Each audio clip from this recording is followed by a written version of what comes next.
Salut et bienvenue dans cette deuxième interview avec Alex Malcolm. Donc cette fois-ci, c'est beaucoup plus dans la thématique. On va parler vraiment beaucoup de voyages, de dev perso également, parce que évidemment c'est toujours lié. Cette fois-ci, je te mets des timecodes dans la description. J'ai pu découper, donc ça sera un petit peu moins le bazar qu'avec l'interview de Vincent. Si tu l'as pas déjà vu d'ailleurs, je t'invite à aller la voir. Donc voilà, je te laisse prendre ton thé, ton petit café et t'installer confortablement comme d'habitude. Bon visionnage.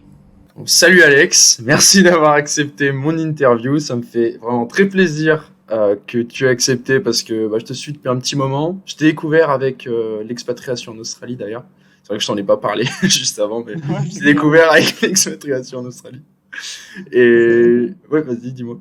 parce que là, ça fait quand même 1 heure qu'on se parle et qu'on se fait un débrief. Je tiens à le dire pour ceux qui C'est regardent la ça, vidéo. Là, on a fait un débrief plus long que la vidéo que vous avez regardée, mais on va essayer de c'est peut-être ça. un petit peu condenser tout ce qu'on est en train de voir. Mais en tout cas, ça fait super plaisir d'être sur ta chaîne YouTube. Ouais, merci beaucoup. Et du coup, je vais te laisser te présenter. Du coup, qu'est-ce que tu fais et est-ce que tu peux nous dire rapidement, du coup, ton parcours dans le voyage notamment, donc ton premier voyage et quel a été le déclic? Ok. Donc, me présenter. Je galère toujours à cette simple question. Donc, déjà, j'ai une chaîne YouTube également pour ceux qui ne me connaissent pas du tout, Alex Malcolm.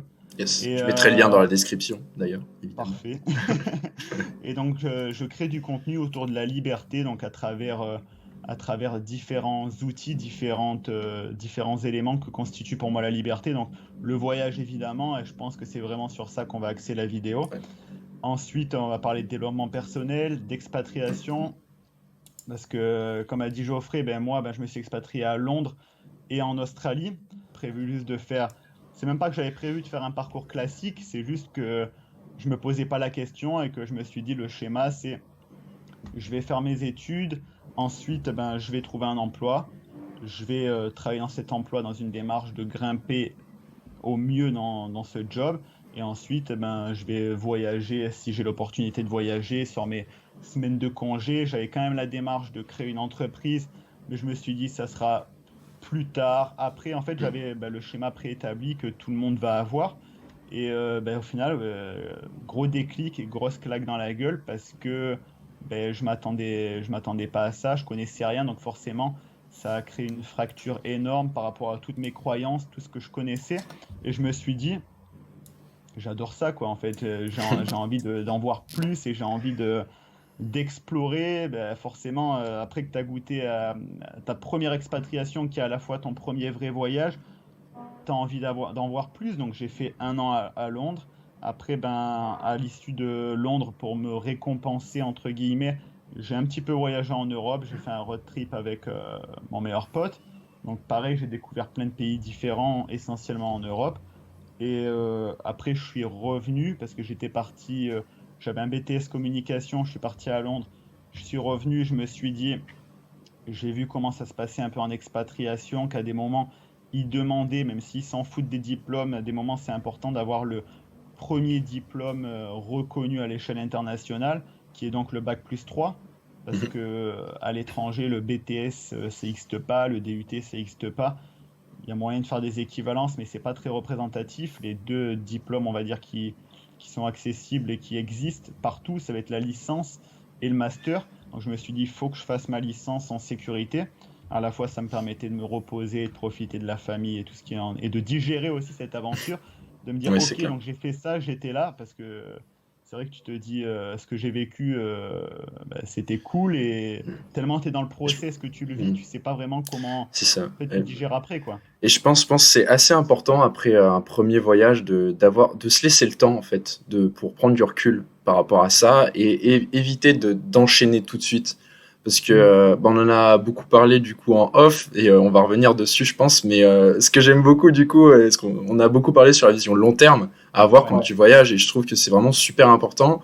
Et il y a beaucoup de voyageurs qui laissent un peu de côté je trouve qu'ils du coup ils vont choisir la facilité en fait, ils vont utiliser le voyage comme une fuite, entre guillemets, et C'est ça. jamais se laisser le temps de se poser, pour se poser en fait les bonnes questions, et c'est avoir cette vision long terme de c'est cool c'est cool de profiter de l'instant présent, mais pour faire quoi ensuite, quoi. Parce que je trouve que le voyage, ça peut être autant un tremplin pas que ce soit pour ton développement personnel, pour prendre confiance en toi, etc. Et ensuite mener d'autres projets que tu n'aurais jamais fait avant parce que tu avais pas assez de confiance et tu l'as acquise au cours de ton voyage. Et à l'inverse, ça peut devenir un cercle sans fin, parce que si tu te mets à voyager et que tu dis juste ouais, mais je veux pas revenir en France, je veux juste voyager, voyager, voyager, voyager, ok, mais au bout d'un moment, faut avoir un peu cette pensée pour ton futur et ton avenir. Et Carrément. je sais pas si toi t'as discuté avec ce type de voyageurs, mais des fois t'as des voyageurs justement, t'as vraiment l'impression qu'ils ils sont perdus, quoi. Après, c'est normal, enfin, généralement les gens qui voyagent, ils ont voilà, c'est pas pour rien, ils sont un peu perdus, mais des fois t'en as vraiment, ils disent ça fait des années que je voyage, je veux juste pas rentrer en France, mais c'est tout ce qu'ils vont te dire par rapport à leur projet futur. Donc Carrément, je trouve ça carrément. dommage. Ça d'ailleurs, on n'en a pas parlé juste avant, mais effectivement, il y a deux types de voyageurs, et là, je te rejoins complètement, et j'en ai rencontré. Il y a ceux qui voyagent et qui ensuite se posent, on va dire, se posent mentalement, du moins, de se dire, j'ai envie de faire ça et j'ai pas envie de faire ça. Mais évidemment, et comme tu l'as dit, il y a des voyageurs, et je pense qu'on en a tous rencontré à un moment, suivant comment tu voyages, des gens qui veulent juste, qui sont dans le rejet de leur vie passée, mais qui veulent à la fois pas forcément construire une vie future, et qui sont juste en mode fuite. Ouais. Donc, ils vont à un endroit et dès qu'ils peuvent plus y aller, ils vont fuir ailleurs et ainsi de suite. Et sauf que ça peut être assez dangereux. Tu peux te retourner et te dire, ben merde, quoi, ça C'est fait clair. 10 ans que je voyage, 5 ans, 4 ans, et je sais toujours pas où je veux aller. Donc tu vas t'épuiser et au final, le voyage, c'est un outil développement personnel génial, mais au lieu de te trouver, tu vas encore plus te perdre. Ouais. Et j'en ai rencontré comme ça, et c'est vrai que c'est assez dangereux. On n'en parle pas assez de cette démarche. On parle du côté positif où tu te trouves, où tu peux faire des choses incroyables et te trouver, gagner confiance en toi, élargir ta zone de confort, juste avoir des bonnes idées, sortir du process et de ta routine. Le fait d'aller en voyage, tu vas avoir de nouvelles idées, tu vas peut-être aller vers des trucs que tu n'aurais peut-être même pas imaginé ou dont tu ne te sentais pas capable. Mais à l'inverse, il y a aussi ce groupe de personnes qui vont voyager pour fuir. Et je pense que c'est une des pires raisons de voyager, du moins à C'est partir d'un clair. certain moment. Tu peux fuir si après tu es dans une démarche de reconstruire après. Et si tu es juste dans la fuite, ben, tu vas fuir de plus en plus et tu vas de moins en moins vouloir retourner à une sorte de réalité, à une démarche où tu vas construire et tu vas errer, quoi. J'en ai rencontré, ouais, j'avais l'impression qu'ils étaient dans une errance depuis des années. Ouais. C'est même pas une impression, quoi, quand je parlais avec eux. Donc oui, ils avaient vu beaucoup de choses, mais à la fois quand tu parlais avec eux, il y avait un grand vide et ils savaient pas ce qu'ils voulaient faire, du moins encore moins que quand ils sont partis. Alors que c'est quand même des gens, la plupart du temps, intelligents, mais qui juste se sont noyés dans le process du voyage, de la découverte. Et donc c'est vrai qu'effectivement, on n'avait pas parlé ça pour le coup juste avant, mais ça existe vraiment. Et effectivement, et d'ailleurs, je pense qu'il y en a énormément et Ouais, il y en que a beaucoup. c'est clair, beaucoup. Et c'est vrai que c'est dingue, même peut-être particulièrement en Asie, parce que tu vois beaucoup de backpackers qui sont juste en mode ben, j'ai tant de saving, quoi, j'ai tant de côté, donc je peux entre guillemets fuir pendant 2 ans. Et c'est des gens qui au final ouais, vont essayer juste de collecter pour fuir et se mettre dans un trou quelque part sur la planète. Donc carrément, je te rejoins carrément par rapport à ça. C'est sûr. Et aussi en Australie, je pense, parce que du coup, tu as l'expérience de l'Australie. Je pense que c'est pareil. Tu as dû voir en Australie beaucoup de personnes qui sont un peu comme ça, quoi.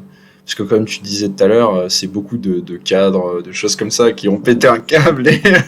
C'est ça, c'est ça. C'est clairement, on va dire, j'ai l'impression, 80% au minimum des gens qui partent en Australie. Donc pourquoi je te dis des gens qui partent en Australie? Parce que j'ai fait le comparatif avec Londres, où là, c'est vraiment les gens qui vont à Londres, c'est plus dans une démarche économique. La plupart, je parle pas forcément pour les Français, mais les gens, ils y vont parce qu'il y a du boulot, qui sont mieux payés que chez eux, typiquement les Italiens, les Espagnols, les Lituaniens, et j'en passe. Alors qu'en Australie, ce que j'ai beaucoup vu, c'est des gens qui, sur le papier, n'étaient pas à plaindre, ne sont pas à plaindre, parce qu'ils ont des études supérieures, c'est des gens intelligents.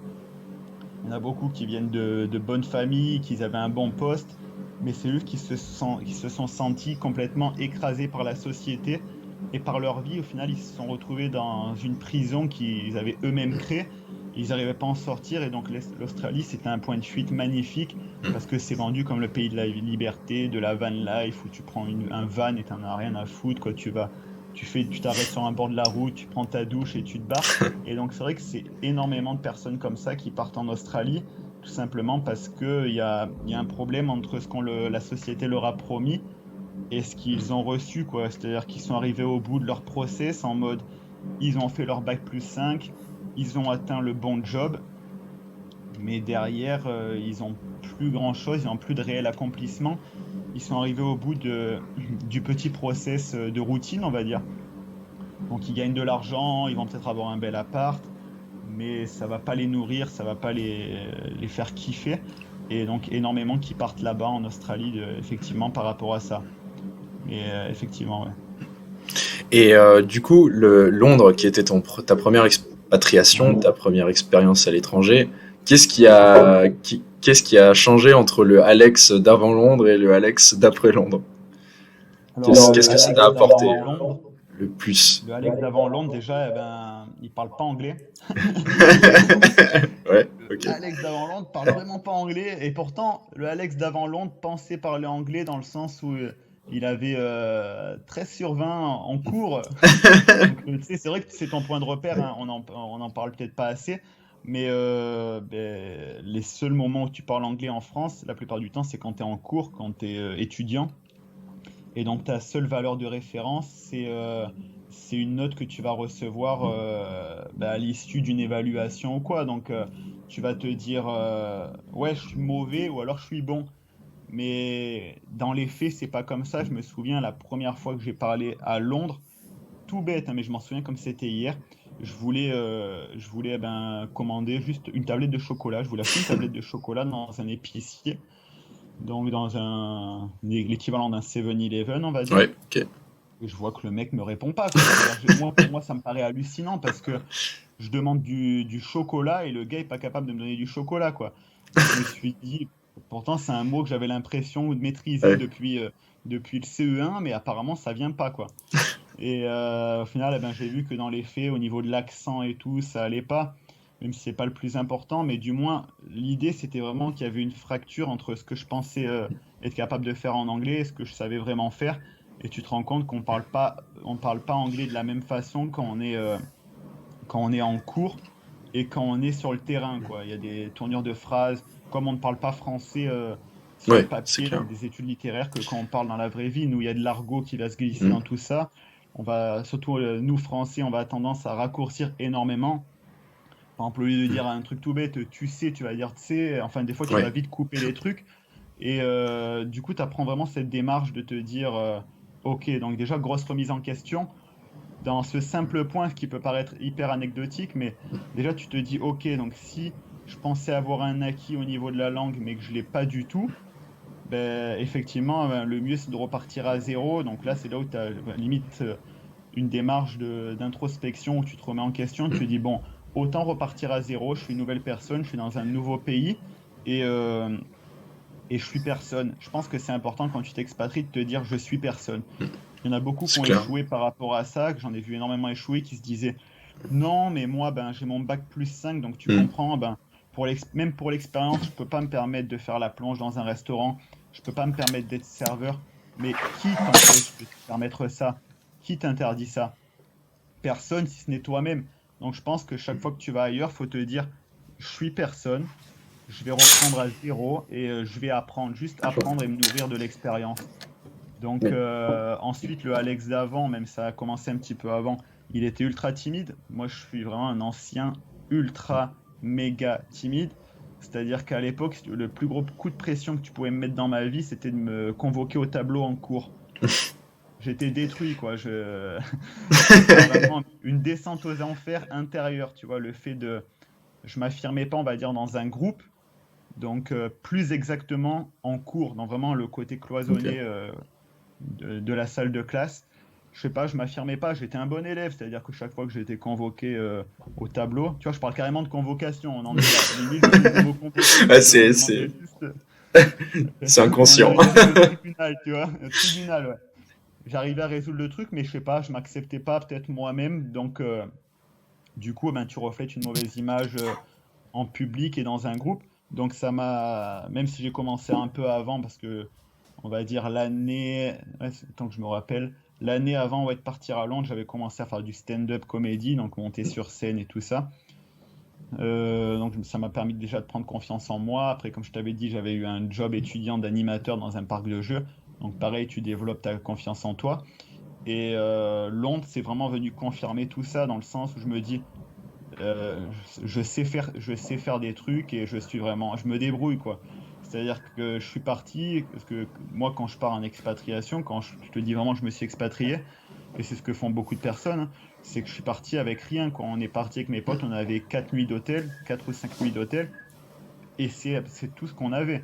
On avait peut-être, allez, 1000, 2000 euros, mais il y avait quand même une urgence, hein. À Londres, 1000, 2000 euros, ouais, tu fais pas le mois, quoi. Donc, on n'avait rien et ça a permis de voir qu'effectivement, ben, j'étais capable de trouver un job, peu importe le job, dans une autre langue, dans un autre pays, qu'on était capable d'aller faire toutes les démarches administratives, pareil, dans une autre langue, dans un autre pays, et qu'au final, eh ben, à partir du moment où tu prends confiance en toi, ben, tu peux accomplir beaucoup plus de choses et que c'est pas négatif d'avancer vers l'inconnu. Au contraire, ça doit te stimuler et te permettre d'avoir encore plus de motivation. D'ailleurs, même ça, un point anecdotique, mais à l'étranger, eh ben, les gens ont tendance à dire ouais, mais l'avantage à Londres, en Australie, c'est qu'on trouve des jobs plus facilement qu'en France. Alors qu'au final, certes, tu as moins de chômage et tout, c'est plus simple, mais la vraie différence pour moi, c'est que quand tu t'expatries, tu as tendance à oser des trucs que tu oserais peut-être même pas dans ton propre pays. C'est-à-dire, les gens, ils sont partis, j'en ai vu qui ont trouvé des jobs au culot, qui ont chopé un manager, on va dire, dans un bar en train de boire un verre, qui ont chopé direct le manager à l'ouverture d'une boutique et qui lui ont dit, OK, je cherche un job, alors que ces mêmes personnes n'auraient même pas osé le faire dans la vraie vie, enfin dans la vraie vie. Parce que chaque fois, j'ai l'impression de vivre Ouais. c'est-à-dire que là, j'ai l'impression d'avoir je ne sais combien de vies à mon actif, mais dans le sens où, du moins en France, dans leur vie de tous les jours, ils n'auraient pas osé, ils se seraient dit, c'est pas comme ça que ça marche. Et donc, c'est une vraie barrière psychologique. Donc, tu te remets en question. Ouais. Franchement, ben, j'étais une toute nouvelle personne à la fin et je me suis dit, ok, ben, j'ai le monde comme terrain de jeu maintenant. J'ai vécu à Londres, donc j'imagine que je peux vivre partout. Et donc, pour me confirmer ça, c'est aussi pour ça que je suis parti en Australie, je me suis réexpatrié parce que je me suis dit, c'est pas possible. J'ai trouvé un job en 2 jours, j'ai ouvert mon compte pareil en 2 jours. J'avais tout en 3 jours en fait. J'avais mon logement, mon job et tout à Londres. Je me suis dit, soit j'ai eu un gros coup de chance, soit effectivement je sais me débrouiller partout. Donc l'Australie, ça a été une confirmation de tout ça. Et effectivement, après, ben, tu prends confiance. Et ouais, clairement, c'était deux personnes différentes. Ok, bah, il y a deux points sur lesquels j'aimerais rebondir dans tout ce que tu as Ouais, dit. C'est bah, déjà, je vais commencer par la dernière chose que tu as dit, et je trouve que c'est un des points vraiment qui est génial en voyage. C'est comme tu as dit, comme tu es à l'étranger, t'es pas dans ton pays, il y a des personnes qui vont avoir plus de culot et qui vont faire des choses que tu n'oserais pas dans ton pays d'origine. Et ça, je trouve que c'est vraiment un truc essentiel dans le voyage, c'est que effectivement, comme tu as ce regard étranger, t'es pas chez toi, bah c'est comme si tu avais tous les masques qui te retenaient, enfin tous les masques sociaux qui tombaient, etc. Donc en gros, tu te considères, enfin en fait, t'es personne et du coup, tu vas justement faire des choses qui t'auraient demandé peut-être beaucoup de confiance en toi si t'étais toujours en France. Et que finalement, bah, vu que t'es pas dans ton pays et que bah, tu sais que tu dois te bouger, parce que enfin, évidemment, si tu veux t'intégrer, bah, ça va pas te venir tout seul, ça va pas venir si tu es passif. Va falloir que tu te bouges le cul. Et du coup, tu vas plus te forcer à justement sortir pour pouvoir élargir ta zone de confort. Et je trouve que c'est vraiment un point bah, clé, en tout cas à l'étranger. c'est vrai, carrément. Et, et deuxième point aussi, c'était par rapport aux langues, du coup. Ouais, du coup, bah voilà, c'est souvent, il y a pas mal de personnes qui aimeraient voyager mais qui parlent pas anglais. Donc toi, t'es un bon exemple pour ça. Et moi, je dis souvent, parce que c'est vrai qu'il y a un énorme décalage entre... bah déjà, en France, on n'apprend pas bien les langues, ça c'est sûr. Il y a un énorme décalage entre ce que tu penses, ce que tu apprends scolairement et ce qui te sert dans la réalité. Ah Ça, bah, c'est quand tu voyages, tu te prends le truc dans la gueule, vraiment. Et je te prends même mon exemple. Alors, c'est peut-être encore peut-être plus frappant. Donc, moi, j'étais très bon en anglais à l'écrit parce que je trouve que en France, pardon, tu peux être bon en anglais à l'écrit, mais à l'oral, on est très mauvais parce qu'on s'entraîne très peu et on fait ça c'est clair. d'une très mauvaise façon. J'étais très bon à l'écrit, je pouvais écrire des bons paragraphes et tout. Et quand j'ai eu mon premier grand voyage qui était au Mexique, bon, j'avais mes cours en anglais. Je parlais espagnol après dans la vie de tous les jours, mais j'avais mes cours en anglais, donc j'avais besoin de parler bien anglais. J'étais très bon à l'écrit, mais à l'oral, mais j'étais pas du tout confiant, pas du tout. Non mais vraiment, hein, t'avais pas l'impression que je pouvais t'écrire une rédaction, un truc comme ça, quoi. J'étais vraiment pas à l'aise à l'oral. Donc il y a vraiment un décalage et vraiment, je trouve que le meilleur moyen d'apprendre l'anglais, c'est de s'immerger, quoi. Parce que souvent, on va te dire, bah, c'est peut-être utile d'apprendre quelques mots, les bases, etc. Mais vraiment, je trouve que le moyen le plus efficace, et je pense que tu peux en attester, et du coup, pour un premier voyage, je pense que c'est important peut-être de choisir un pays anglophone si toi, du coup, qui nous regarde, tu parles pas anglais, parce que c'est vraiment une compétence indispensable, je trouve, personnellement, que ce soit pour n'importe quel domaine, que ce soit pour accéder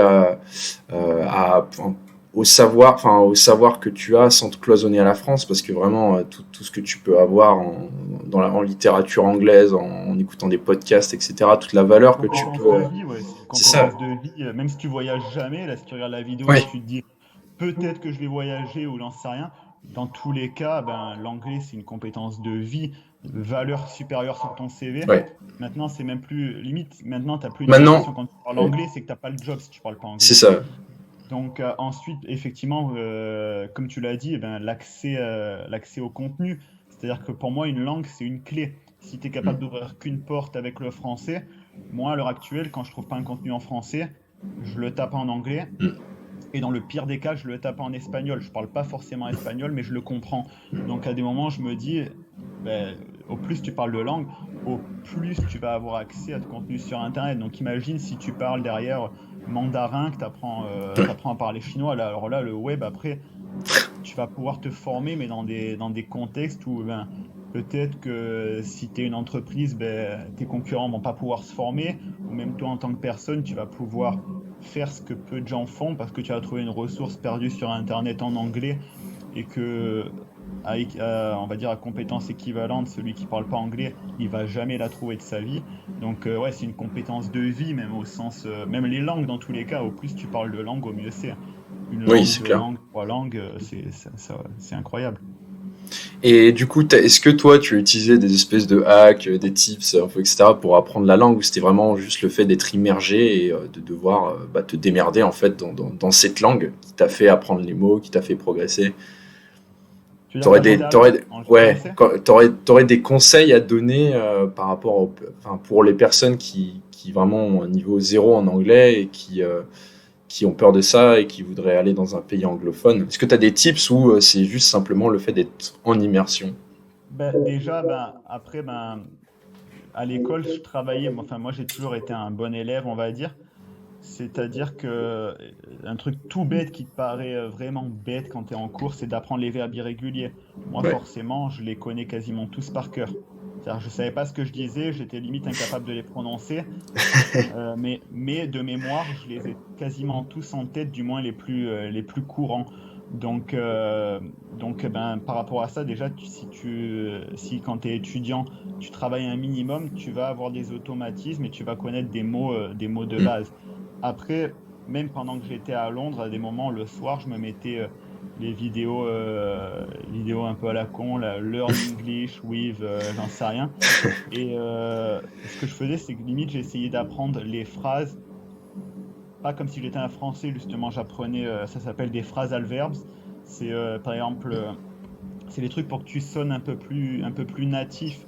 Par exemple, nous, on a tendance à utiliser, à le faire, on va dire, au mot, c'est-à-dire tu traduis au mot dans ta Ouais, tête. ouais, c'est Et clair. après, quand tu apprends, par exemple, un truc tout bête, une phrase adverbe, ça va être par exemple take off, ce qui veut dire Mm. retirer. Par exemple, can I take it off? Ben, de suite, ça fait Mm. quand même mieux plutôt que de dire can I take the play off the table, enfin que tu essayes de Yeah. mouiller un truc, tu vois. Yes. Ça sonne. Après, j'ai essayé d'un peu piocher dans ça, et après, des fois, l'immersion, c'est vrai qu'elle vient confirmer tout ça. Parce que faut oser parler. Et je vais d'ailleurs te donner une anecdote. Je crois que ça, j'en ai jamais parlé en vidéo, mais j'en parle dans la formation. C'est-à-dire que moi, je travaillais avec un Italien. Et lui était juste incroyable dans le sens où il parlait pas anglais. Et c'est typiquement l'exemple d'une personne qui n'avait pas appris ses verbes irréguliers à l'école. Et pour dire I was, donc par exemple j'étais, ce mec-là, sa grande force, et actuellement il vit toujours à Londres et le mec s'en sort hyper bien, c'est qu'il n'avait pas peur. Souvent, tu as Ouais, peur de parler c'est anglais, il clair. manque un mot dans la phrase, donc tu ne dis pas la phrase. Et lui, il avait une astuce, enfin, c'était même pas des astuces, il le faisait naturellement. Des fois, il te disait la phrase en anglais, et le mot qu'il en anglais, et le mot qu'il connaissait pas au milieu de la phrase, il te le mettait en italien, Mm. sans aucune pression, sans aucun problème. Il te disait une phrase, et au milieu, tu entendais un mot en italien, tu te disais bizarre, mais au moins, tu le comprenais, tu vois, il l'osait, ça lui coupait pas la phrase. Un autre truc, c'est que pour dire I was, donc j'étais, le mec, il disait I am, but in the past. Et pour dire I will, il disait I am, but in the future. Tu vois, et le mec, tu te dis, Yes. waouh, Ouais. le mec, il est parti loin, quoi. C'est-à-dire que chaque fois qu'il parlait, il y avait deux auteurs anglophones qui mouraient, quoi, sur cette planète. mais tout le monde le comprenait.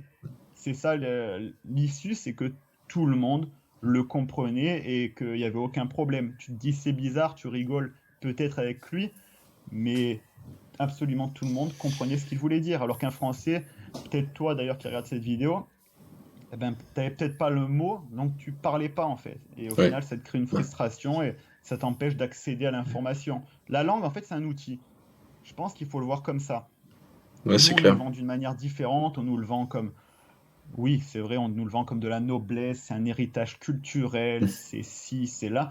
Mais si tu le vois comme ça, ben, tu vas peut-être du coup te sentir mal de déshonorer, entre guillemets, telle ou telle langue. Et moi, je préfère le voir comme un outil. La langue me permet d'accéder à quelque chose d'autre. Pour manger, pour boire, pour bosser. À partir du moment où tu le vois comme un outil, il n'y a aucun problème. Et c'est comme dans la vie de tous les jours. Tu vas pas te dire, pour utiliser un marteau, tu vas pas attendre d'être un expert du marteau. Tu vas pas te dire, non mais attends, faut que je respecte le marteau, faut que je fasse une certification en marteau. Non, même peut-être que tu es une brêle pour utiliser un marteau, mais tu vas quand même essayer de planter le clou et de faire ce que tu as à faire.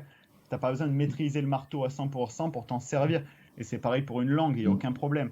Tu vas au fur et à mesure, en pratiquant, développer tes compétences par rapport à ça. Donc je pense qu'il faut s'enlever ces barrières psychologiques, hein, c'est psychologique.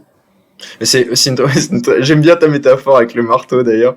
Mais c'est vrai, mais je pense qu'en fait, c'est dû à une chose, c'est qu'on te l'enseigne comme une matière, en fait, donc comme une matière hyper scolaire, et pas comme un outil, comme tu dis justement. Et c'est-à-dire qu'il y a souvent des personnes, du coup, ils vont te dire, mais je suis une brêle en anglais, j'aime pas ça, de toute façon, je suis nul en langue. Mais je trouve que c'est une erreur de. Enfin, c'est un schéma de pensée qui est faux parce que il y a pas. Enfin, peut-être que tu as plus de facilité à apprendre une langue ou pas, mais tu te poses la mauvaise question en fait, parce que c'est comme tu dis, c'est comme un marteau en fait. Tu vas pas te dire, je suis nul en marteau, j'ai pas, enfin, je vais jamais Je vais pas utiliser un l'utiliser, marteau et je suis pas fait pour ça. Tu vois, une langue c'est pareil, c'est vraiment un outil qui est aujourd'hui extrêmement important et en plus ça peut. Enfin, t'es pas obligé de souffrir entre guillemets pour l'apprendre. C'est-à-dire, c'est pour ça que je trouve que d'être en immersion c'est bien parce que du coup la langue tu la vois plus comme une corvée, tu la vois comme une nécessité. Donc t'as pas le choix et c'est limite et puis c'est gratifiant je trouve parce que encore plus quand tu pars de rien parce que du coup tu vas devoir chercher tel mot, tel mot, tel mot, tu vas aimer faire ça et de toute façon t'as pas le choix parce que sinon tu peux pas te débrouiller et du coup après tu vas voir que ton niveau s'améliore et ça va être gratifiant quoi. Et c'est un changement d'état d'esprit par rapport à la langue je trouve. Et je pense aussi ouais je pense que c'est par rapport au cadre scolaire que les gens n'aiment pas enfin n'apprennent pas à aimer apprendre une langue Et aussi, parce que comme ce que tu as dit avant, moi j'étais dans ce cas complètement, j'avais peur. Comme je t'ai dit, j'étais très bon à l'écrit, mais j'avais peur de parler parce que du coup, je voulais que ça soit parfait. Et du coup, si j'avais une erreur, ça me bloquait. Et C'est pareil aussi au début, mais là, je respecte pas la langue, quoi. ouais, c'est ça. Et alors que, ouais, vrai. Et je pense que c'est aussi à cause du cadre scolaire, parce que justement, quand tu vas faire des fautes, tu vois, par exemple, en France, si tu oublies un S à la troisième personne du singulier en anglais, on va te taper sur les doigts et on va te dire, mais ça, c'est une faute impardonnable, machin, machin. Et du coup, inconsciemment, tu vas te conditionner et tu vas dire, ouais, mais si je fais cette erreur à l'oral, c'est horrible. Alors que tu vas te rendre compte, en fait, que quand tu es en immersion, le mec, tu mets pas le S, mais il va te comprendre. Et c'est justement, c'est ça Mhm. l'essentiel, c'est de te faire comprendre, c'est pas d'être parfait. Et On il a y a l'impression qu'on vraiment. va recevoir une note en fait. Ouais, T'imagines, tu vas demander ta direction à quelqu'un dans la rue. À la fin, le mec il va se poser, il va dire j'ai compris à moitié. Allez, il te serre la main, il te dit 5 sur 10. Non, le ouais, mec il va juste te dire allez, va là-bas et c'est bon quoi. Et on c'est ça. s'en fout d'avoir le mot exact, la conjugaison exacte. Après, je dis pas qu'il faut pas le travailler. Attention, je dis Oui, bien juste sûr. que ça doit pas être un blocage. Après, évidemment, tu travailles. Moi, le seul truc que je travaille plus forcément, voire limite pas du tout, c'est l'accent par contre. Mm. Parce que justement à Londres, j'ai eu un choc par rapport à ça. Il y avait le client d'un resto où je bossais. À un moment, il m'a dit, parce que je m'étais excusé à la fin, à la fin après l'avoir servi, je lui ai dit désolé pour mon accent, je suis français. Il m'a dit pourquoi tu t'excuses pour ton accent? Est-ce que tu as honte d'être français? Il m'a Mm. dit t'es français, c'est ton accent, pourquoi tu essayes de le camoufler, d'essayer de sonner anglais? Mm.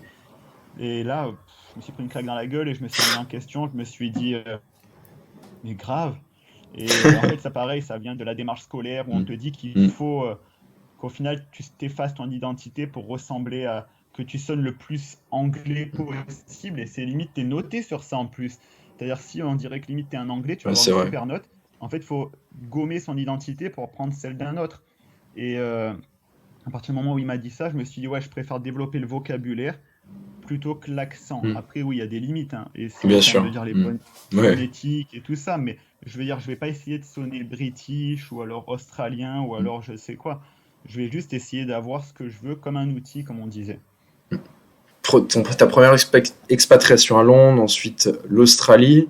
À l'issue de l'Australie, eh ben, j'ai voyagé pendant plusieurs mois à travers l'Océanie et l'Asie.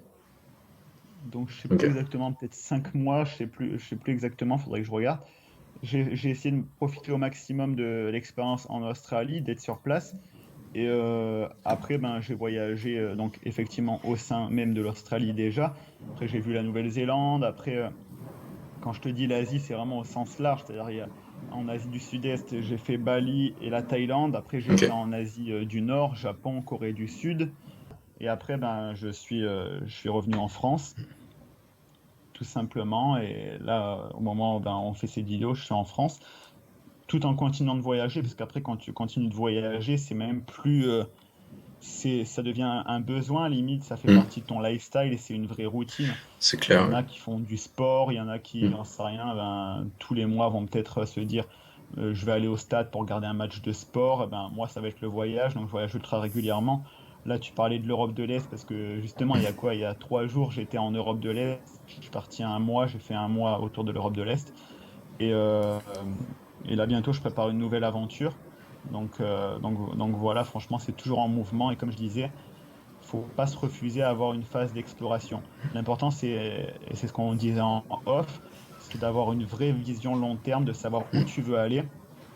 T'es pas obligé d'avoir le projet le plus exact possible, parce que dans tous les cas, il va évoluer, il va changer ce projet. Mais de savoir où tu vas, et ça va te permettre au final de valider telle ou telle opportunité. C'est-à-dire que ça peut être une vraie question de savoir comment on choisit une opportunité et comment on prend des décisions. Ben moi, j'ai tendance à me projeter en long terme et de me dire, est-ce que ça va servir ma mission de vie? Est-ce que ça va nourrir ce que j'ai envie de faire? Moi, ma mission de vie dans le sens global, c'est limite, au final, ce que je fais sur YouTube, c'est que moi, depuis toujours, j'ai envie d'échanger, de partager. Donc, pourquoi j'ai pas fait prof? D'ailleurs, j'en parlerai bientôt dans un contenu. C'est que prof, le problème, c'est que tu vends pas ta méthode, tu es juste un vulgarisateur, Mm. et c'est tout un autre travail, c'est aussi une partie du travail du formateur, mais tu vas vulgariser un programme qui a été établi par quelqu'un d'autre. Alors que là, ben, tu vas vraiment, ben, quand tu crées une chaîne YouTube et que tu partages tes idées, ça va être tes idées justement, ça va être tes méthodes, ça va être tes retours d'expérience et c'est basé sur toi-même. Et le fait d'avoir du coup plein de créateurs de contenu, tu vas avoir plein de méthodes différentes et ça va nourrir, on va dire, l'intérêt commun. C'est pour ça que c'est bien que, je trouve ça bien d'ailleurs que tu aies créé ta chaîne YouTube, que tout le monde crée sa chaîne YouTube. C'est-à-dire qu'il y a des gens qui ont tendance à avoir peur quand il y a trop de monde dans un endroit, une thématique. Mais moi, je trouve ça génial parce que ça vient donner plein de versions et on a tendance à se dire, cette méthode, c'est la vérité, alors que la vérité, ça n'existe pas, il y a des vérités. Et peut-être que toi qui nous regardes, eh ben, tu vas venir te nourrir de ce qu'a fait Geoffrey, après tu vas regarder mes contenus, mais aucun des deux états d'esprit vont te correspondre à 100%, parce que l'intérêt c'est que tu pioches pour créer ta propre méthode et pour créer ta propre direction. Donc peut-être que toi C'est tu vas clair. dire, ouais, il a été en Australie, mais moi, ça me parle pas. Tu vas peut-être pouvoir du coup te calquer sur ça et faire un PVT en Argentine, Mm. et après te dire, j'ai aussi envie de retranscrire ça, donc je vais créer des formations en ligne, ou alors j'ai toujours été plus de l'humain, donc je vais aller vers du coaching, ou alors même un truc qui n'a rien à voir. J'ai envie d'être salarié au Pérou. En fait, tout est juste possible, et c'est pas parce que quelqu'un n'en parle pas que cette vision, elle est pas réelle. C'est pour ça que moi, je fais plein de trucs différents à la fois. C'est pareil ce qu'on se disait en off, c'est-à-dire que là, certes, ben, j'ai mon entreprise, j'ai la chaîne YouTube, ben, j'y passe beaucoup de temps, c'est vraiment un pur plaisir. Mais donc c'est une activité, clairement, je vais vendre des formations, à des moments je vais pouvoir faire du coaching, faire plein de choses, à des moments ben, c'est une auto-entreprise, l'avantage c'est que tu peux faire plein de choses avec. Si je vois une mission freelance qui m'intéresse, aucun problème, il n'y a aucun problème si ça m'apporte à moi. Il n'y a pas longtemps, là j'ai fait une formation en entreprise sur le web marketing, sur les réseaux sociaux. J'ai adoré parce que mais tu vois, il y a toujours une ligne directrice qui va être l'échange, le partage, la transmission. Et moi, c'est limite un besoin d'apprendre pour le retransmettre à quelqu'un. C'est-à-dire donner mes astuces et donner, on va dire, mon retour d'expérience pour qu'une autre personne, pas forcément fasse exactement comme moi, parce que sinon, ben, c'est rare que ça colle, quoi, de te dire je vais faire exactement comme lui et je vais kiffer. On a tous des vies différentes et c'est bien de s'inspirer pour créer sa propre ligne directrice et sa propre vie. Donc vraiment long terme. Long terme, pour moi, c'est long terme et de te dire après, tout ce que je vais faire, ça va venir nourrir ce projet et ça va me permettre de m'épanouir à la finalité, quoi. Même s'il n'y a pas de finalité. Ça, on le voit beaucoup dans tous les trucs de développement personnel et tout ça, que le plus important, c'est pas la ligne d'arrivée, c'est le process, quoi. C'est ce que tu Oui, bien fais. sûr. Limite, le but, c'est de jamais arriver, parce que ça doit être triste quand même de se dire, ben voilà, j'y suis arrivé, j'ai fait tout ce que je voulais faire. Putain, t'es détruit, quoi. Tu te Non, dis, mais ouais. tu vois, tu te dis, ben voilà, ben j'ai fini. Là, on est dans une société où on a toujours tendance à vouloir aller vite, vite, vite, parce que ben, Internet t'apporte énormément de mentors, puisque tu peux t'inspirer de plein de gens, mais à la fois des moments, et c'est aussi le danger d'Internet, c'est que du coup, tu peux facilement créer plein de frustrations. Tu vas dire, ok, donc ce gars, là, il a 22 ans, cet autre gars, il a 24 ans, ils font ça à ce stade de leur vie. La personne qui va regarder, peut-être que tu regardes, t'as, j'en sais rien, 26 ans, 30 ans, 40 ans, et tu vas dire, si eux, à leur âge, font ça, moi, je suis un pur raté, je suis une ratée. Mais non, parce que toi, tu as fait des trucs qui vont, moi, me faire envie.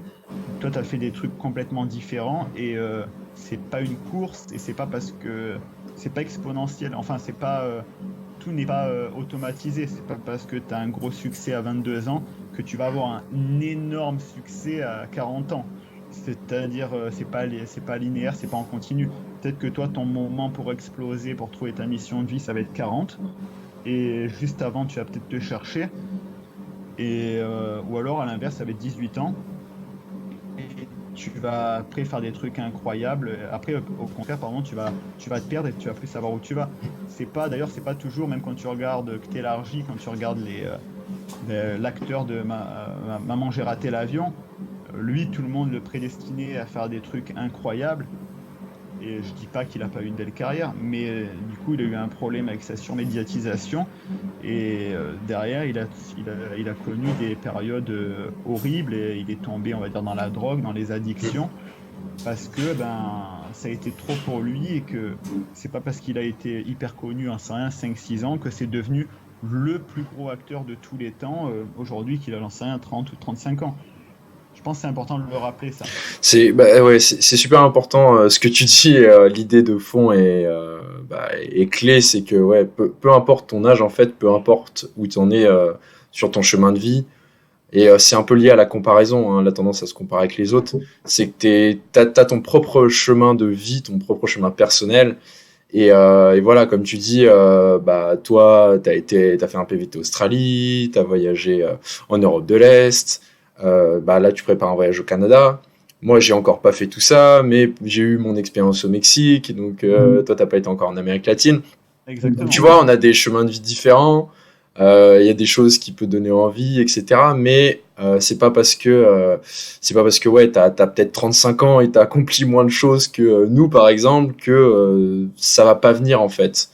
Et ce qui est dommage, et je trouve, et je pense personnellement, c'est qu'en fait, plus le temps passe, et plus tu vas perdre cette flamme de tenter des choses, Ouais. ça, en fait, moins tu vas prendre de risques quand tu es jeune, et moins tu vas avoir cette capacité, et du coup, tu vas pas te rendre compte que c'est hyper gratifiant, donc tu auras moins d'expérience, mais parce que t'as pas eu ce déclic à ce moment-là de ta vie, mais c'est pas parce que tu l'as pas eu aussi jeune que tu ne peux pas l'avoir à 35 ans, par exemple.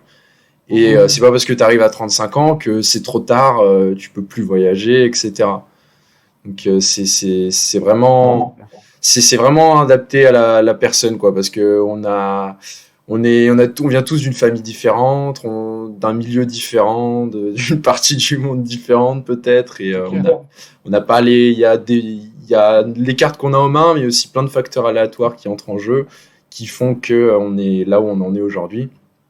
Et c'est hyper important, je pense, de pas perdre cette flamme, de pas se dire justement de, enfin, d'avoir cette idée de toujours essayer des choses, d'avancer en fait.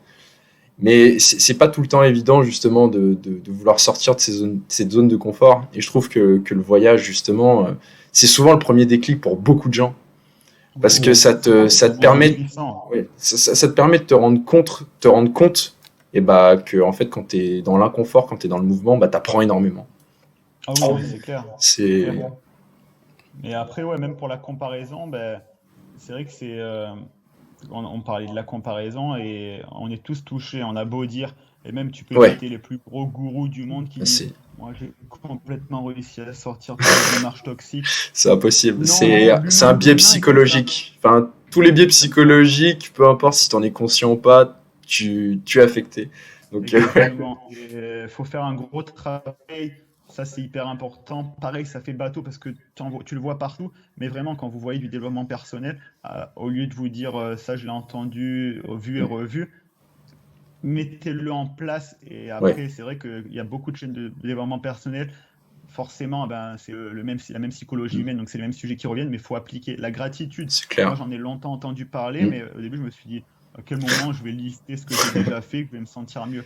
Mais oui, parce que ça va te permettre de te dire, par exemple, comme tu disais, peut-être qu'il y en a qui vont se sentir moins accomplis parce qu'ils n'ont pas fait ce qu'on a fait, mais peut-être que derrière, tu vas te faire ton petit travail de gratitude et tu vas te retourner, mm, tu vas voir tes deux enfants mm. dans le fauteuil, super heureux, en bonne Exact. santé. Mm, Et voilà, moi j'ai pas de gosse, tu vois, typiquement. Donc toi, tu as un truc que j'ai pas aussi. Peut-être que toi, tu as une super maison. Moi, j'ai pas de bien immobilier à mon âge.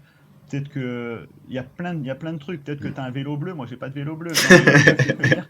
non mais ouais, Il carrément. faut faire un gros travail de gratitude, de te dire, d'après mon Mm, regard, lui, il a ça, mais moi, il faut déjà que je sois ultra mm, content.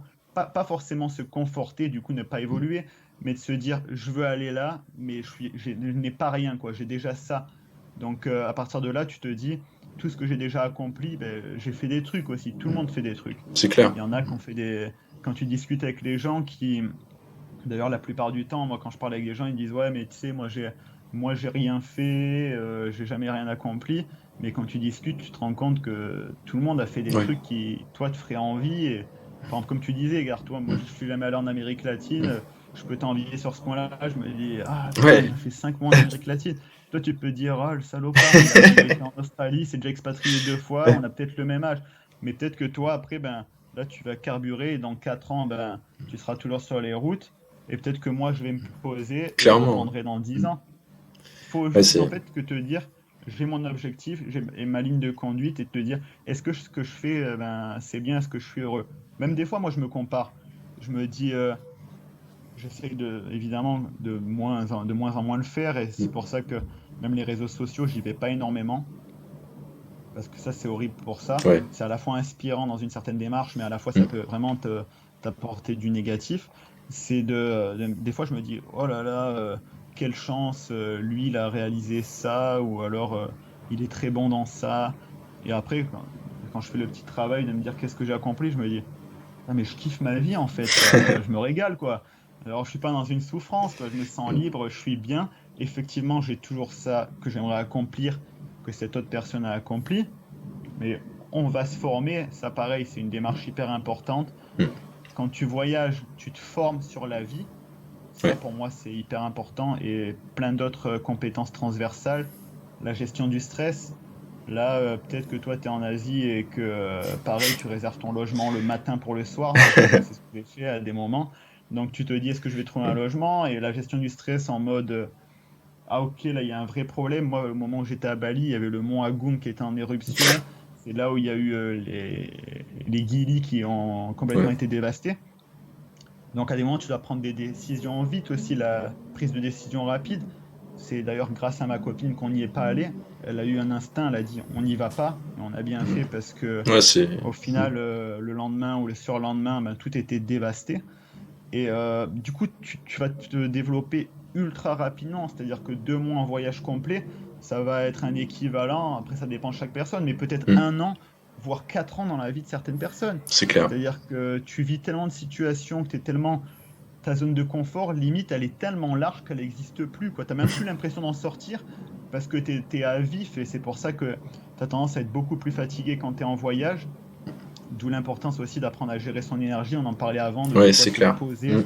Et parce que des fois, ben, tu es toujours dans des décisions que tu n'aurais pas à prendre quand tu as ton cocon chez toi, que tu prends exactement le même chemin pour aller au boulot. Là, non, tu vas te dire, OK, si je vais là, c'est pour faire quoi après? OK, je vais là, mais au final, cet endroit, ben, on m'a annulé mon logement. Là, je suis dehors. Je fais quoi maintenant? Donc, tu apprends à réagir hyper vite, tu apprends à prendre des décisions et à savoir vite ce que t'aimes et ce que t'aimes pas. Peut-être que là, toi, à un moment, tu t'es arrivé dans un endroit du Cambodge et tu t'es dit, ah, j'avais prévu d'y aller une semaine, mais j'aime vraiment pas. Ouais. Bam, tu pars ailleurs. Et ça, c'est des décisions que tu prends pas forcément dans la vie de tous les jours. Et forcément, c'est hyper compliqué. T'imagines tous les jours. Après, moi, j'invite aux gens à le faire quand même. Tu vas au boulot, au lieu de prendre toujours le même chemin, essaye d'en prendre un autre. Tu peux déjà t'habituer à sortir de ta zone de confort, même si à ton échelle, ben, tu es encore étudiant ou que tu n'as jamais voyagé. Même quand tu fais tes courses, tu as tendance à toujours acheter pareil, parce que tu sais que c'est bon, tu sais que Mm. ça correspond à tes goûts. Change peut-être 2 ingrédients, teste une nouvelle recette. Quand tu vas au restaurant, j'imagine que tu vas dans le même restaurant à chaque fois que tu prends le même plat parce que c'est un super plat et qui va pas te décevoir. Prends le risque d'être déçu, de tester un nouveau plat qui sera peut-être encore meilleur ou qui à l'inverse sera dégueulasse, mais au moins tu ne feras plus la prochaine fois. Tu vois, il y a vraiment même des Ouais. tips comme ça dans la vie pour Ouais, sortir de sa zone de confort. ouais, je suis assez d'accord avec toi. Après, je trouve que ça, au début, si vraiment à la base tu manques de confiance en toi, c'est pas suffisant. Dans le sens où là, ce que tu dis, Ouais. c'est l'état d'esprit que j'ai adopté après mon voyage. Mais c'est vrai que pour quelqu'un qui a vraiment encore peur et manque de confiance en soi, je trouve que c'est pas suffisant et généralement tu as besoin d'un gros de te faire secouer quoi, d'un gros bond dans l'inconnu de te faire violence entre guillemets pour vraiment tes déclics. Bah, c'est ce que j'ai eu besoin moi personnellement parce que Ben, je sais pas, parce que moi je je suis sais comme pas. toi, hein. Ok. C'est-à-dire que moi, ben, avant j'étais un ultra timide, j'ai quand même été dans une scène ouverte pour faire un sketch de 5 minutes, hein. Avant de partir à Londres, c'est-à-dire que j'étais en micro-main, je partis d'un timide qui avait l'angoisse d'aller passer au Ouais. tableau, j'ai été faire du stand-up, c'est-à-dire que j'ai écrit un sketch, Mm. un 5 minutes, je l'ai joué devant un public. Ça m'a fait Ah, du bien, tu vois, et je me suis mis une violence extrême. Ouais, Après, ben, le fait de partir voyager, j'avais jamais voyagé, je me suis mis dans une violence extrême, ça a eu des résultats incroyables. Et toi, je pense que tu es comme moi, ouais, parce que tu as eu besoin de ça. exact. Mais quand je parle avec des gens, il y en a qui sont vraiment, tu sais, qui ont peur de vraiment, parce que tu te détruis limite. Et clairement, mentalement, tu te détruis, quoi. Tu te brises en mille morceaux et tu crées une nouvelle personne. Mm. Mais il y en a, ben, en ayant beaucoup discuté, moi, j'étais comme toi au début. Pour moi, il fallait la méthode bourrin, quoi. C'est-à-dire, Ouais, t'as peur du c'est vide, clair. fais ton saut en parachute, Ah, tu c'est vois. ça, ouais. C'est Et vrai. malheureusement, il y en a qui sont en mode, ils veulent avancer petit à petit. Donc c'est bien à des moments de faire un pas vers eux et de y aller vraiment petit à petit, tout en accélérant la cadence au fur et à mesure. Parce que c'est sûr que si tu changes la saveur de ton yaourt pendant un an, tu vas pas, tu vois, tu vas pas non plus y arriver. Mais ça dépend. Mais Mais en tout effectivement, cas, bah, ouais, on est pareil ouais, sur ça, hein. ouais, On a c'est besoin de ça. se faire violence. Après, voilà, je pense que ça dépend, comme tu dis, des personnalités. Après, ouais, toi comme enfin, moi personnellement, je sais que si je m'étais pas fait violence, j'en serais pas là aujourd'hui, clairement. Pareil, pareil, Donc pour moi, c'était pareil. vraiment vital d'avoir ce gros coup de pied au cul. Après, ouais, Ah ouais. je conçois qu'il y ait des personnes qui aient besoin de faire plus d'étapes, entre guillemets. Ouais. Par rapport au concept de développement personnel que tu parlais tout à l'heure, tu disais que ouais, fallait tester et je te rejoins complètement là-dessus. C'est que souvent, et puis parce que bah, je m'en suis rendu compte, moi personnellement en tout cas, c'est que souvent, on va te parler de concept de développement personnel, on va t'en parler beaucoup. Donc tu vas te dire, ah ouais, mais je l'ai déjà entendu 10 000 fois celui-là, ok. Et parce qu'en fait, c'est la répétition, le fait de t'en avoir parlé énormément, mais toi tu l'as pas appliqué, tu as Oui, tu crois que c'est un l'impression, acquis du coup. exactement, tu crois que c'est un Ouais. acquis. Et alors que vraiment, faut tester. Vraiment, enfin, dans le développement personnel, je trouve qu'il faut vraiment tester pour voir si ça te correspond ou pas, parce qu'il y a vraiment des trucs à jeter, des trucs à prendre et des trucs à jeter.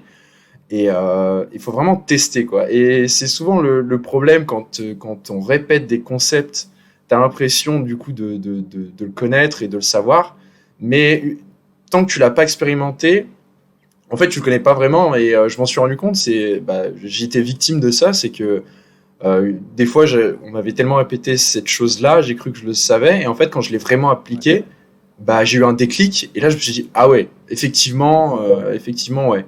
Mais c'est un petit peu un piège, je trouve, du coup, de. Mais surtout que des fois, on oublie même l'origine du mot, c'est-à-dire que Ouais, c'est quand même du développement personnel. ouais, Sauf que exactement. des moments, bah, c'est tellement mis à grande échelle qu'on croit que, au début, moi j'étais limite un peu comme ça, je croyais qu'il fallait appliquer tous les trucs du développement personnel.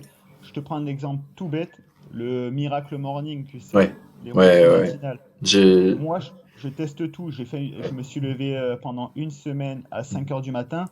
J'étais détruit. J'étais détruit. Et du coup, Ouais, c'est clair. effectivement, oui, effectivement, j'accomplissais énormément entre 5 heures et 8 heures du matin. Mais je tapais une sieste de 2 heures à 17 heures, tu vois. Donc, la démarche, elle est complètement pourrie. Enfin, pour moi, mais à côté de ça, j'en connais, ça leur a fait énormément de bien et il y en a qui ont absolument besoin de cette routine matinale. Moi, ma routine matinale, elle va C'est être clair. complètement différente et au début, quand tu vois ça, tu vois deux contenus, tu te dis, j'ai même le bouquin, là, tu vois, le Miracle Morning et je pense qu'il y a un gros problème de compréhension des moments juste du bouquin, où pour moi, ce que j'en ai retenu, c'est pas qu'il fallait se lever à 5 heures du matin, c'est que c'était important d'implémenter des routines, Ouais, exactement pareil que de toi. garder. Mm. C'est comme la semaine de 4 heures, tout le monde a Ouais, compris, ouais, je vais faire ça, je vais travailler 4 heures. Mais putain, mais moi, si je travaille que 4 heures par semaine, mais je me tire une balle parce que c'est ce qui m'anime, tu vois, c'est de clair. créer des projets, de faire plein de choses. Des fois, je fais des trucs et Mm. on est une génération un petit peu de ce qu'on appelle des slashers, c'est-à-dire que Ouais, de c'est dur. D'ailleurs, tu vois, au début, multi-compétences. tu m'as dit de me présenter. Ouais, Ben, pour moi, c'était hyper compliqué parce que, déjà, parce que je ne l'ai pas préparé. J'aurais ouais. pu me préparer, tu vois, Mm. 3 mots, faire genre le mec. Alors, je fais ça, tu sais, faire un pitch de personal branding, mais j'ai pas voulu le faire parce que je voulais que ce soit spontané. Et on est une génération, on est slash, slash, slash. C'est-à-dire Mm. qu'on a tellement été conditionné à dire. J'en sais rien, le mec il va être banquier, ben, mais ça se trouve le gars, ben, toutes ses vacances, il se bute à faire de la menuiserie. Pourquoi le gars il aurait pas le droit de dire je suis banquier et menuisier? Pourquoi? Le mec il peut être bon dans deux choses, hein, il n'y a pas de mal. Le mec il peut juste aimer faire deux trucs.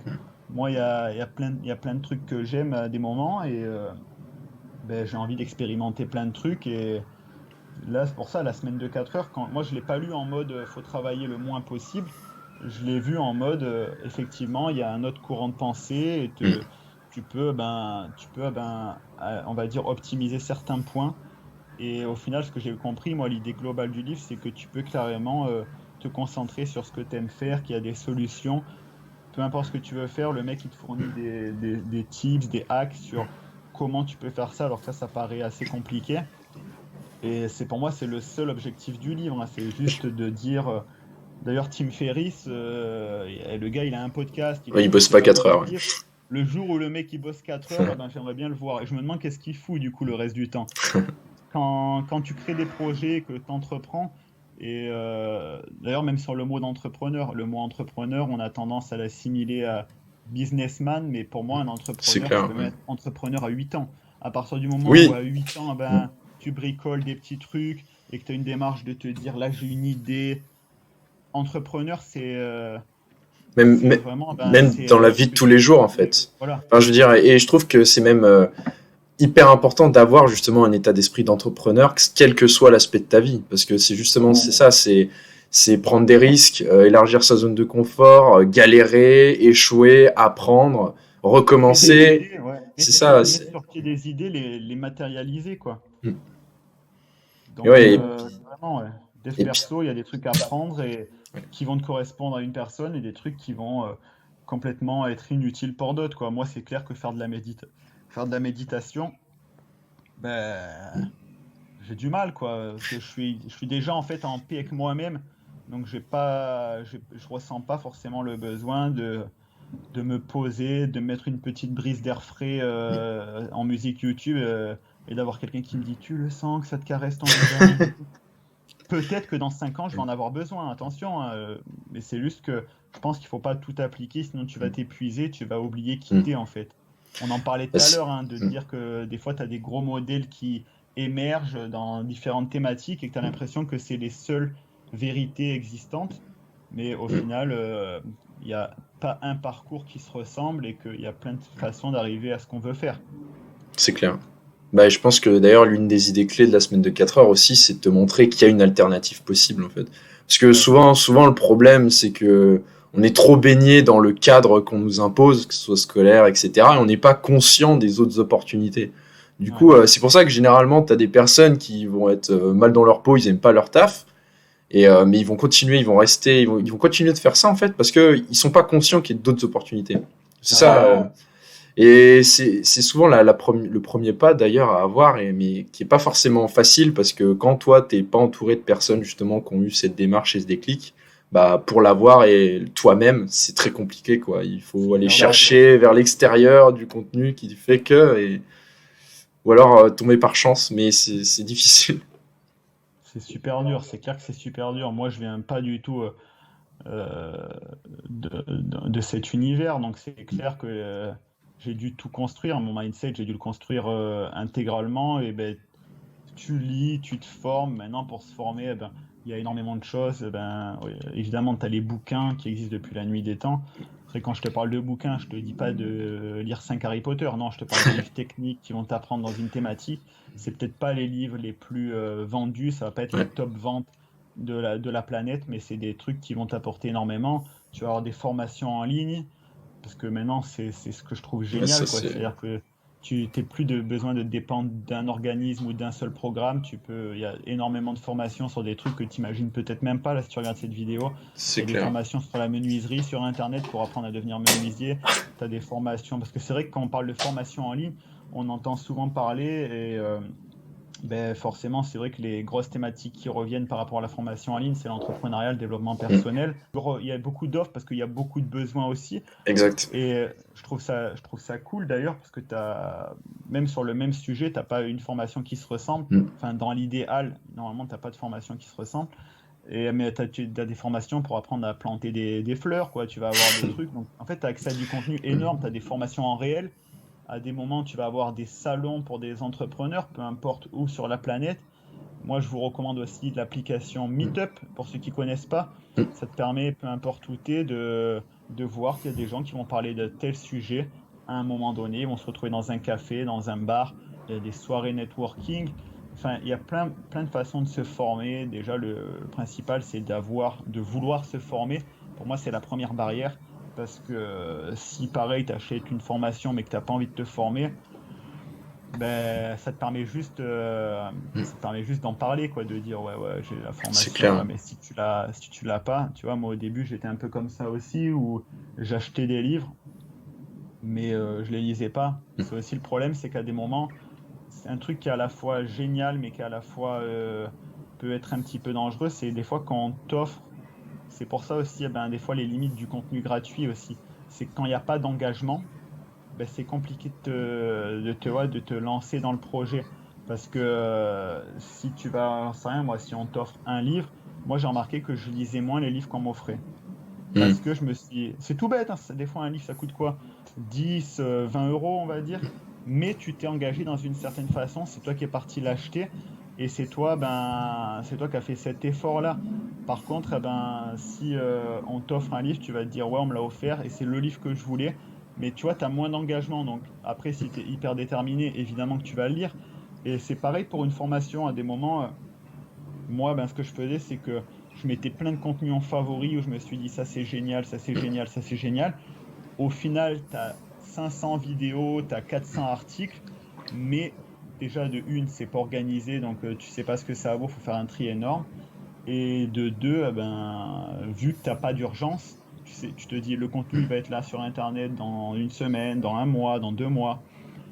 Tu vas pas le regarder, tu t'es engagé en aucune façon, ni financièrement, ni il n'y a pas le contenu qui va disparaître du web, donc au final tu te formes pas. Ça c'est un autre point que j'ai remarqué. Mais c'est le contre-coup un peu. C'est à la fois génial d'avoir accès à autant d'informations, mais c'est un peu le Ouais, contre-coup. Et pareil, je suis passé par là aussi, c'est que du coup, tu as tellement d'informations gratuites que tu vas devenir boulimique d'informations, ouais, vraiment.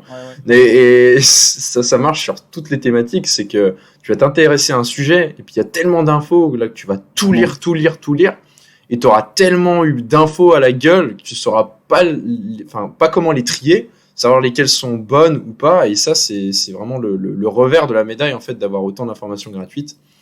Et puis pareil, tu te rends compte au fur et à mesure que généralement, il n'y a pas une méthode, il n'y a pas un chemin justement pour accomplir ouais, cette chose. Et c'est souvent ça, enfin, c'est un peu, comment, c'est pas de l'anti-vente, parce que je pense qu'on pense la même chose de ce niveau-là, mais quand tu as des marketeurs qui te vendent la méthode machin ou ouais, enfin, faire comment atteindre cet objectif avec cette méthode, euh, c'est faux entre guillemets. Enfin, c'est du marketing parce que c'est la méthode qui a marché pour lui, voilà, mais mais peut-être moi, que pour toi ça marchera pas pour toi parce que c'est pas adapté à toi ou c'est pas aligné, je sais pas, avec ton éthique ou j'en sais rien. Tant que t'as pas le contenu en face, tu peux pas savoir. Et il n'y a pas la méthode. Alors après, tu peux la prendre pour t'inspirer, mais il faut faire attention à ça en fait. C'est juste ce qu'il faut comprendre, c'est qu'il n'y a pas une méthode, il n'y a pas c'est clair. un hack, un chemin rapide pour aller où tu vas. Il y a ton chemin à toi et tu dois te faire ta propre idée et le fabriquer toi-même quoi. Et t'inspirer Moi, des il y a autres. une méthode, voilà, mais elle a marché pour cette Oui, personne. Moi, c'est ce que je dis à chaque fois, je dis, là, je donne ma méthode, mon retour d'expérience, mais moi, j'aime pas forcément, on va dire, les formations 100% copier-coller, tu mm. vois, dans le sens où faites exactement comme moi. Moi, Ouais. j'aime bien ben, donner pareil un cheminement, et parce que même moi, Mm. quand j'achète une formation, c'est comme ça que je fais. Pour ça, j'aime bien avoir la méthode de la personne. Mm. Et après, ben, derrière, j'ai cette logique de me dire, ça, par contre, moi, j'aime pas le faire comme ça. C'est Tu ça, ouais. vois, donc Mm. c'est comme, ben, après, tu t'adaptes à ta personne et à ce Mm. que tu veux réellement faire. Mais effectivement, il n'y a pas une réponse à chaque fois, une question. Parce- Pour une question, tu as presque une infinité de réponses et elles sont toutes vraies. Ouais, C'est-à-dire que mm. elles sont toutes vraies, mais ça dépend de toi, de où tu en es à tel moment. Ça dépend vraiment de plein de choses. Donc, faut se former. Mais quand on se forme, faut pas se dire, j'achète la solution ultime. Tu C'est achètes ça, une ouais. solution Mm. qui effectivement en est une, parce qu'elle va t'apporter de la valeur et qu'elle va te permettre de progresser. Par contre, ça reste une formation. Et dans la formation, il faut se former. Et c'est comme quand tu es dans un parcours classique à l'école. Pas parce qu'on te donne les cours que tu as l'acquis. C'est-à-dire qu'il faut que tu travailles aussi. Et on n'en parle pas assez d'ailleurs de cette notion d'implication. La Mm. formation, c'est la solution que si tu t'impliques dans la formation. et que non seulement tu absorbes le contenu, tu prends des notes et après que tu l'appliques. Parce que c'est une solution, certes. Moi, j'ai acheté des formations qui m'ont apporté beaucoup, mais si je m'étais pas impliqué dans cette formation, j'aurais pas eu de résultat. C'est tout à fait normal. C'est pas le C'est fait clair. de mettre sa carte et c'est pas au moment de l'achat que ton corps il absorbe direct le contenu, tu vois. Ce serait Trop pas beau, et mal, dans ce ce serait pas cas-là, mal. voilà, dans ce cas-là, moi, j'hésiterais pas à mettre, j'en sais rien, moi, 1000 euros de formation chaque mois, quoi. Ça serait tout comme ça, C'est tu vois. clair. Non, il faut avoir le temps de consulter, de Euh, travailler, de tester. Ce serait bien de pouvoir acheter la biographie d'Elon Musk, d'absorber tout ce contenu et d'être le futur Elon Musk Mais aussi à la fois, ce facilement. serait horrible. À la fois, ce serait Oui, horrible oui, parce oui, que bien c'est les sûr. plus riches, c'est les plus riches qui du coup seraient les plus malins, les mieux formés. Là, c'est vrai que c'est une démarche quand même de méritocratie où ben, pour le même produit acheté, ben, tu vas pouvoir avoir des résultats qui sont complètement différents. Donc, c'est aussi ça qui est intéressant. Et même quand tu es de manière classique, dans un cursus classique, on a tous le même programme, mais tu Mm. vas avoir le mec qui du coup s'est fermé complètement à la formation parce qu'il est là par défaut, ou lui eh ben, va être dans un échec, mais dans un échec choisi parce qu'il n'a pas voulu s'impliquer. Et derrière, tu vas avoir la personne qui, tous les soirs, eh ben, elle allait plus loin que ce qu'on lui proposait dans les cours, qu'elle se renseignait plus profondément, et qui, elle, va soit créer un business à succès, soit être dans le head of marketing de Google, ou alors reprendre Facebook au niveau Europe. Enfin, j'en sais rien, il n'y a pas de limite après. Ouais, c'est sûr. Donc c'est ça qui est intéressant. Non, c'est clair. Mais bah, beaucoup de choses. Alors, on va peut-être s'arrêter là. Enfin, ça fait déjà 1h10, donc je pense que ça fait Waouh! déjà pas Ah mal ouais, de temps. d'accord. Parce que, ouais, je pense qu'on pourrait parler encore longtemps. C'est clair, Euh, c'est abusé. Puis je sais pas si il y aura encore les auditeurs qui seront jusqu'à la fin. Je Si tu pense que arrives à les tenir, c'est fort hein, quand ouais. même. En tout Ah, cas, bah, merci beaucoup Alex d'avoir avec plaisir, participé franchement, c'était à un vrai l'interview. plaisir. Et du coup, Alex Malcolm, je mettrai les liens de ta chaîne en description. Merci à toi si tu es resté jusqu'au bout de cette interview, parce que c'était assez long, mais je pense qu'on a abordé des Ouais, sujets quand même assez intéressants et qui carrément, nécessitaient carrément. le temps de développer d'ailleurs. Donc Complètement. merci à toi et puis à la prochaine. Et c'était un plaisir en tout cas. Bah, ça fait plaisir. Merci pour cette interview. Tu es le premier à m'avoir demandé une interview. Ah bah, Donc, comme quoi, il y a un début à nickel. tout. Allez, ciao ciao Alex. Ciao, ciao.